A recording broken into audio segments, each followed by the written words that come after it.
What is there to revisit, Jordan? How could this even be considered? Well, it's been discovered that Heather was slowly being poisoned by an artificial hip implant decades ago with neurotoxic results. Wait. What? They think her artificial hip made her crazy?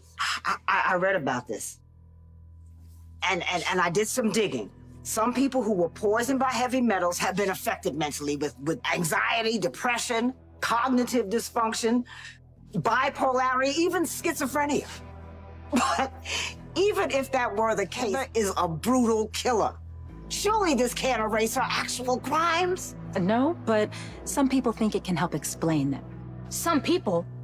Who? Who would even advocate for Heather Weber? Well, you're gonna find out anyways. My boss has raised the question. Spencer's grandmother? Blood could have kidnapped you that day, or worse. You know what? I'm not so sure about that. I mean, if Jack Brennan is as dangerous as you say, he could have taken me down. He could have pulled a gun. He didn't do either.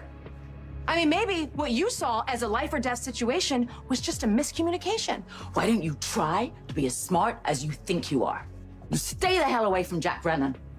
I don't feel like driving tomorrow, so I'm gonna need a ride. Yes, that's right. I would like to go to Pentonville. Yes, no, I want to leave from here.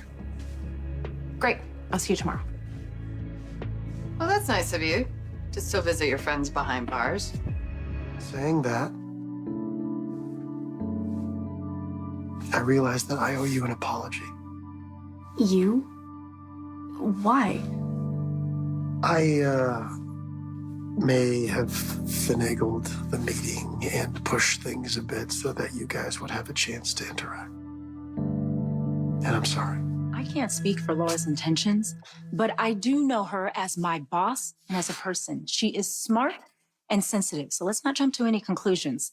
The immediate question is, where does Heather belong while they sort out her medical and legal issues? My vote is someplace safe and secure.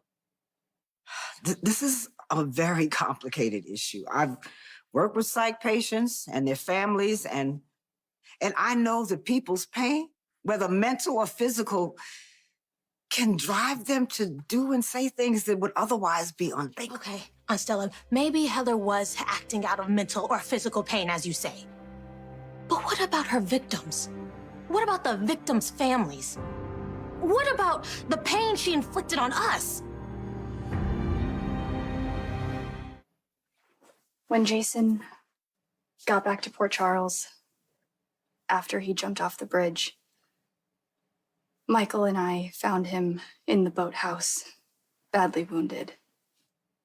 And we bandaged him up and got him antibiotics from the hospital. He was shot. So, did you stitch him up? Of course you did.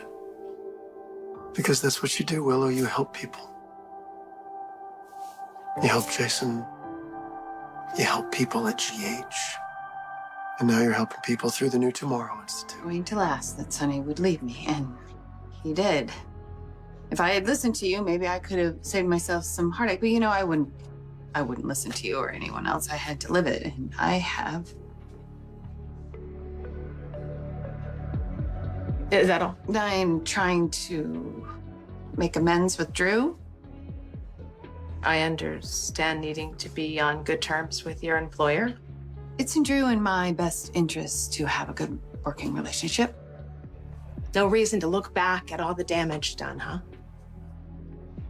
It's good for all just to move forward. You make it sound easy. Not easy. Necessary. I'm not looking back. Not going that way. Jason? Jason?